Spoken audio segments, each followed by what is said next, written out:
नमस्कार साथियों, योग एग्जाम ऑनलाइन में आप सभी का स्वागत है। आज हम मुख्य सेविका के मोस्ट इंपोर्टेंट 40 क्वेश्चंस हल करेंगे। उससे पहले अगर हमारे चैनल पर नए हैं तो चैनल को सब्सक्राइब कर लें और बेल आइकन का बटन प्रेस कर लें, जिससे कि आपको नोटिफिकेशन मिलती रहे। तो चलिए शुरू करते हैं।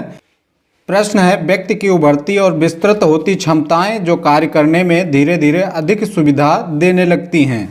वृद्धि, परिपक्वता, विकास या कोई नहीं। तो इसमें कौन सा ऑप्शन राइट हो जाएगा? तो इसमें आपका बी ऑप्शन राइट हो जाएगा, परिपक्वता। व्यक्ति की उभरती और विस्तृत होती क्षमताएं जो कार्य करने में धीरे धीरे अधिक सुविधा देने लगती हैं, परिपक्वता कहलाती हैं। अगला प्रश्न है, ब्यूटायरिक अम्ल पाया जाता है अंडे में, सरसों के तेल में, मक्खन में या फलों में। तो इसमें कौन सा ऑप्शन राइट हो जाएगा? तो इसमें आपका सी ऑप्शन राइट हो जाएगा, मक्खन में। ब्यूटायरिक एसिड या ल्यूटेनोइक एसिड जंतुओं एवं कुछ वनस्पति तेलों में एस्टर के रूप में पाया जाने वाला एक वसीय अम्ल है। एक ट्राइग्लिसराइड के रूप में यह मक्खन में 3 से 4% तक पाया जाता है। अगला प्रश्न है, गाय के दूध की तुलना में माँ का दूध कैल्शियम और प्रोटीन से भरपूर होता है, कैल्शियम और प्रोटीन से कम होता है, कैल्शियम से भरपूर किंतु प्रोटीन से कम होता है, कैल्शियम से कम किंतु प्रोटीन से भरपूर होता है। तो इसमें कौन सा ऑप्शन राइट हो जाएगा? तो इसमें आपका सी ऑप्शन राइट हो जाएगा, कैल्शियम से भरपूर किंतु प्रोटीन से कम होता है। गाय के दूध की तुलना में माँ के दूध में कैल्शियम से भरपूर किंतु प्रोटीन कम मात्रा में होती है। माँ के दूध में गाय के दूध की अपेक्षा 3 गुना प्रोटीन कम होता है। साथ ही इस प्रोटीन से जो दही बनता है वह अत्यंत छोटे कणों वाला, नरम, मुलायम एवं सुपाच्य होता है। अगला प्रश्न है, दालों का अंकुरण पोषणात्मक दृष्टि से महत्वपूर्ण है क्योंकि यह पाचन क्षमता में वृद्धि करता है, विटामिन सी को बढ़ाता है, लौह तत्व की जैव उपलब्धता को बढ़ाता है या उपयुक्त सभी। तो इसमें कौन सा ऑप्शन राइट हो जाएगा? तो इसमें आपका डी ऑप्शन राइट हो जाएगा, उपयुक्त सभी। मानव शरीर को पोषक तत्वों की जरूरत होती है, जिसमें दालों का अंकुरण पोषणात्मक दृष्टि से महत्वपूर्ण है क्योंकि यह पाचनशीलता में वृद्धि करता है या विटामिन सी को बढ़ाता है। अगला प्रश्न है, नवजात शिशु के तलवे पर पंजे से एड़ी की तरफ सहलाने पर उसके पैर की उंगलियां खुल जाती हैं, यह अभिव्यक्ति कहलाती है। पामर ग्रास्प, मोरो, रूटिंग या बेबिनेस्की। तो इसमें आपका डी ऑप्शन राइट हो जाएगा, बेबिनेस्की। नवजात शिशु के तलवे पर पंजे से एड़ी की तरफ सहलाने पर उसके पैर की उंगलियां खुल जाती हैं, यह अभिव्यक्ति बेबिनेस्की कहलाती है। अगला प्रश्न है, आदिवासी क्षेत्रों से संबंधित एक राष्ट्रीय कार्यक्रम है SDP, TDP, ORT या PHC। तो इसमें आपका बी ऑप्शन राइट हो जाएगा, TDP। आदिवासी क्षेत्रों से संबंधित एक राष्ट्रीय कार्यक्रम TDP है। सरकार द्वारा समय समय पर अनेक राष्ट्रीय कार्यक्रम संचालित किए जाते हैं। अगला प्रश्न है, किस वर्ष पल्स पोलियो इम्यूनाइजेशन प्रोग्राम लागू किया गया था? ऑप्शन है 2001, 2005, 1995 या 1990। तो इसमें आपका सी ऑप्शन राइट हो जाएगा, 1995 में पल्स पोलियो इम्यूनाइजेशन प्रोग्राम लागू किया गया था। अगला प्रश्न है, बच्चों में नाखून चबाने की आदत के कारण कुछ भी हो सकता है। हीन भावना, असुरक्षा की भावना, आत्मविश्वास की कमी या पोषक तत्वों की कमी। तो इसमें आपका ए ऑप्शन राइट हो जाएगा, हीन भावना के कारण बच्चों में नाखून चबाने की आदत विकसित नहीं होती है। अगला प्रश्न है, शैशवावस्था में कौन सा संवेग नहीं होता है? आनंद, क्रोध, उत्साह या डर। तो इसमें आपका डी ऑप्शन राइट हो जाएगा, डर। शिशु के जन्म लेने के उपरांत की अवस्था को शैशवावस्था कहते हैं, जो 5 से 6 वर्ष की आयु तक मानी जाती है। यह अवस्था संवेग प्रधान होती है तथा बालकों के भीतर लगभग सभी प्रमुख संवेग जैसे प्रसन्नता, क्रोध, हर्ष, प्रेम, घृणा आदि विकसित हो जाते हैं। फ्राइड ने इस अवस्था को बालक का निर्माण काल कहा है। अगला प्रश्न है, बच्चों के दूध के दांत होते हैं 15, 18, 20 या 24। तो इसमें आपका सी ऑप्शन राइट हो जाएगा, 20। प्रत्येक मनुष्य के जीवन में 2 बार दांत निकलते हैं, पहला अस्थायी और दूसरा स्थायी। बच्चों के दूध के दांत 20 होते हैं। एक वयस्क मनुष्य के मुख में कुल मिलाकर 32 दांत होते हैं। दांत 4 प्रकार के होते हैं, पहला कृदंत दांत, दूसरा रदनक और तीसरा अग्र चवर्णक और चौथा चवर्णक दांत। अगला प्रश्न है, लैक्टेशन वह प्रक्रिया है जिसके द्वारा दुग्ध द्वारा संश्लेषित और स्त्रावित होता है। पीयूष ग्रंथि, लार ग्रंथियां, स्तन ग्रंथियां या उक्त में से कोई नहीं। तो इसमें आपका सी ऑप्शन राइट हो जाएगा, स्तन ग्रंथियां। लैक्टेशन वह प्रक्रिया है जिसके द्वारा दुग्ध स्तन ग्रंथियों द्वारा संश्लेषित और स्त्रावित होता है। इस दौरान गर्भवती माता के स्तनों में परिवर्तन होता है, स्तनों का आकार बढ़ जाता है तथा इसके रंग में भी परिवर्तन हो जाता है। अगला प्रश्न है, स्वस्थ संतान को जन्म देने के लिए उपयुक्त आयु कौन सी है? ऑप्शन है 15 से 20 वर्ष, 18 से 28 वर्ष, 25 से 30 वर्ष या 30 से 40 वर्ष। तो इसमें आपका सी ऑप्शन राइट हो जाएगा, 25 से 30 वर्ष। स्वस्थ संतान को जन्म देने के लिए एक महिला की सर्वोपयुक्त आयु 25 से 30 वर्ष के बीच होती है। ऐसा इसलिए क्योंकि इस आयु में उनके प्रजनन अंगों के कार्य करने की स्थिति चरमोत्कर्ष पर होती है। अगला प्रश्न है, एल्फा टॉक्सिन पाए जाते हैं। आपके ऑप्शन है मूंगफली में, सेब में, दूध में या पनीर में। तो इसमें कौन सा ऑप्शन राइट हो जाएगा? तो इसमें आपका ए ऑप्शन राइट हो जाएगा, एल्फा टॉक्सिन मूंगफली में पाए जाते हैं। अगला प्रश्न है, अंकुरण के समय सक्रिय एक एंजाइम है, पैपेन, ब्रोमिलीन, एमाइलेज या रेनिन। तो इसमें कौन सा ऑप्शन राइट हो जाएगा? तो इसमें आपका सी ऑप्शन राइट हो जाएगा, एमाइलेज। अगला प्रश्न है, एफपीओ मानक का प्रयोग किस पर किया जाता है? वस्त्रों पर, मकान बनाने की सामग्री पर, इलेक्ट्रॉनिक उपकरण पर या खाद्य पदार्थों पर। तो इसमें कौन सा ऑप्शन राइट हो जाएगा? तो इसमें आपका डी ऑप्शन राइट हो जाएगा, खाद्य पदार्थों पर। अगला प्रश्न है, किस उम्र में बीएमआर की दर कम हो जाती है? बचपन में, किशोरावस्था में, युवावस्था में या वृद्धावस्था में? तो इसमें आपका डी ऑप्शन राइट हो जाएगा, वृद्धावस्था में। बेसल मेटाबॉलिक रेट हमारे शरीर द्वारा आराम की स्थिति में उपयोग की गई ऊर्जा की मात्रा होती है। अगला प्रश्न है, शिक्षणीय मानसिक रूप से अक्षम बालक की बुद्धिलब्धि का स्तर होता है 0 से 25, 50 से 75, 25 से 50 या 75 से 100। तो इसमें आपका डी ऑप्शन राइट हो जाएगा, 75 से 100। शिक्षणीय मानसिक रूप से अक्षम बालक की बुद्धिलब्धि का स्तर 75 से 100 होता है। मानसिक आयु का प्रत्यय बिने ने प्रदान किया था। बुद्धिलब्धि बालक के मानसिक विकास की गति को प्रदर्शित करती है। 100 की बुद्धिलब्धि औसत मानसिक विकास को दर्शाती है। यदि बुद्धिलब्धि 75 हो तो तात्पर्य है कि उसकी मानसिक विकास की गति सामान्य से कम है। अगला प्रश्न है, बोलने के पूर्व बालक किस भाषा का उपयोग करते हैं? तुतलाना, बलबलाना, एक शब्द या सांकेतिक भाषा। तो इसमें आपका डी ऑप्शन राइट हो जाएगा, सांकेतिक भाषा। बोलने के पूर्व बालक सांकेतिक भाषा का प्रयोग करता है। अगला प्रश्न है, उच्च ताप के प्रयोग द्वारा सूक्ष्म जीवाणुओं की वृद्धि से बचाव कर भोजन को परिरक्षित करने की विधि है। विकिरण, शुष्कीकरण, धुएं द्वारा या निसंक्रमीकरण। तो इसमें आपका डी ऑप्शन राइट हो जाएगा, निसंक्रमीकरण।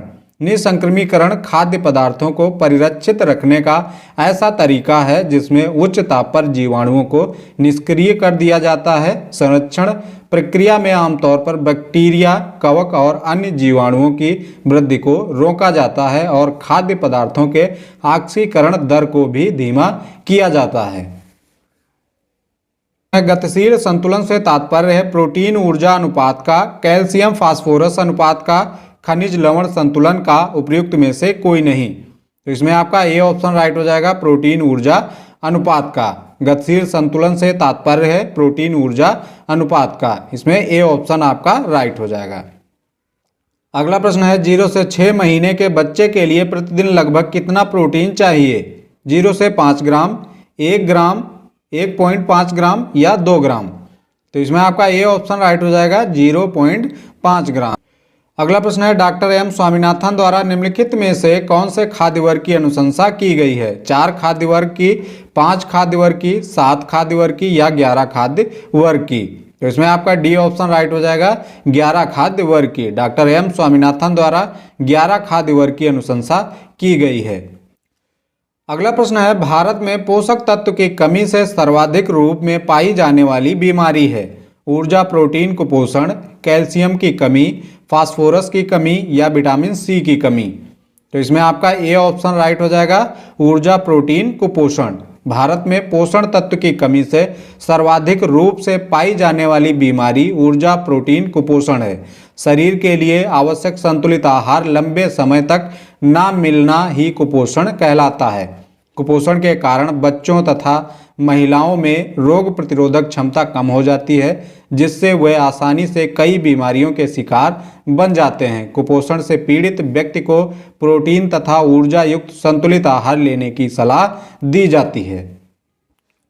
अगला प्रश्न है, शुद्ध जल होता है मीठा, गंधहीन तथा रंगहीन, खारा तथा गंधहीन, स्वादहीन, गंधहीन तथा रंगहीन, या मीठा, गंधहीन तथा पारदर्शी। तो इसमें आपका सी ऑप्शन राइट हो जाएगा, स्वादहीन, गंधहीन तथा रंगहीन। मौलिक एवं शुद्ध रूप से जल एक स्वादहीन, गंधहीन तथा रंगहीन द्रव होता है। जल विभिन्न पदार्थों को घोलने की क्षमता रखता है, अर्थात यह एक सार्वत्रिक विलायक है। इस गुण के ही कारण जल का शुद्ध अवस्था में उपलब्ध होना प्रायः कठिन होता है। अगला प्रश्न है, बालकों के घर छोड़ने एवं आत्मनिर्भर होने के बाद प्रारंभ होने वाली पारिवारिक जीवन चक्र की अवस्था है स्थापत्य काल, पुनर्व्यवस्था काल, प्रक्षेपण काल या अवकाश प्राप्त काल। तो इसमें आपका बी ऑप्शन राइट हो जाएगा, पुनर्व्यवस्था काल। बालकों के घर छोड़ने एवं आत्मनिर्भर होने के बाद प्रारंभ होने वाली पारिवारिक जीवन चक्र की अवस्था पुनर्व्यवस्था काल की अवस्था है।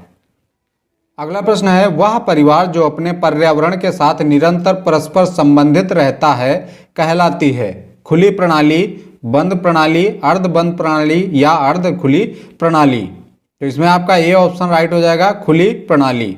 वह परिवार जो अपने पर्यावरण के साथ निरंतर परस्पर संबंधित रहती है खुली प्रणाली कहलाती है। अगला प्रश्न है, समाज की बुनियादी इकाई कौन सी है? स्कूल, अस्पताल, मंदिर या परिवार?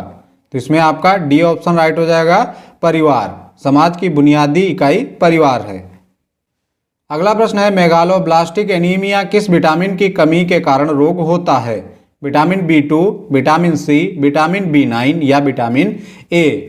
तो इसमें आपका सी ऑप्शन राइट हो जाएगा, विटामिन B9 के कारण मेगालोब्लास्टिक रोग होता है।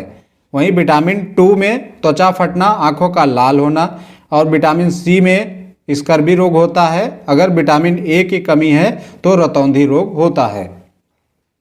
अगला प्रश्न है, किसने प्रतिपादित किया कि परामर्श पारस्परिक रूप से सीखने की प्रक्रिया है? मायर्स, ब्रीवर, हेरमिन या बिली एंड एंड्र? तो इसमें आपका डी ऑप्शन राइट हो जाएगा, बिली एंड एंड्र। अगला प्रश्न है, परामर्श की विधि है मौन धारण, स्वीकृत, पुनरावृत्ति, उपरोक्त सभी? तो इसमें आपका डी ऑप्शन राइट हो जाएगा, उपरोक्त सभी। परामर्श की विधियों में मौन धारण का प्रयोग किया जाता है, जिसमें परामर्शदाता परामर्श प्रार्थी की बातों को मौन धारण करके सुनता है। परामर्श की विधियों में स्वीकृति व पुनरावृत्ति आदि का भी प्रयोग किया जाता है। अगला प्रश्न है, विश्व स्वास्थ्य संगठन के कुल कितने सदस्य देश हैं? 150, 194, 198 या 210? तो इसमें आपका बी ऑप्शन राइट हो जाएगा, 194। विश्व स्वास्थ्य संगठन के कुल 194 सदस्य देश हैं। इनमें से 150 देशों में WHO कार्यालय भी स्थित है। अगला प्रश्न है, यूनिसेफ की राष्ट्रीय समितियों की संख्या कितनी है? 36, 37, 38 या 48?